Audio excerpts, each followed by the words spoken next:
కార్తీక దీపం serial complete episode చూడాలనుకుంటున్నారా? అయితే ఈ వీడియోని కంప్లీట్గా చూడండి.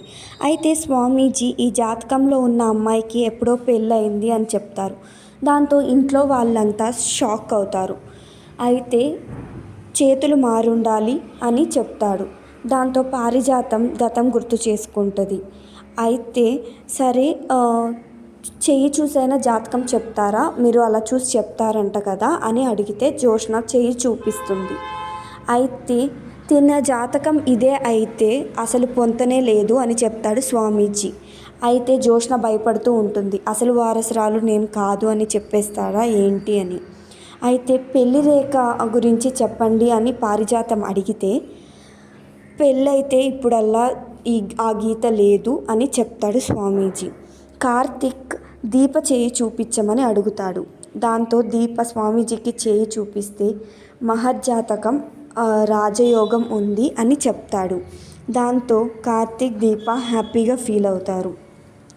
శివనారాయణ కుటుంబం షాకింగ్గా చూస్తూ ఉంటారు. దాంతో అందరూ వెళ్ళిపోతారు బాధపడి. కార్తిక్ దీప అక్కడే ఉంటారు. జోష్న కూర్చొని ఉంటే కావాలని రెచ్చగొట్టే మాటలు మాట్లాడుతూ ఉంటారు. కార్తిక్ అక్కడి నుంచి వెళ్ళిపోయాక దీప జోష్న మధ్య గొడవ జరుగుతుంది.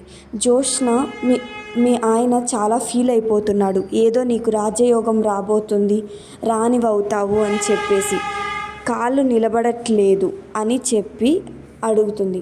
అయితే నీకు ఒక సజెషన్ ఇస్తాను, మీ అమ్మ నాన్న బాధపడుతున్నారు కాబట్టి నువ్వు పెళ్లి చేసుకో అని సజెషన్ ఇచ్చినందుకు నువ్వు నాకు సజెషన్స్ ఇచ్చేంత దానివి అయిపోయావా?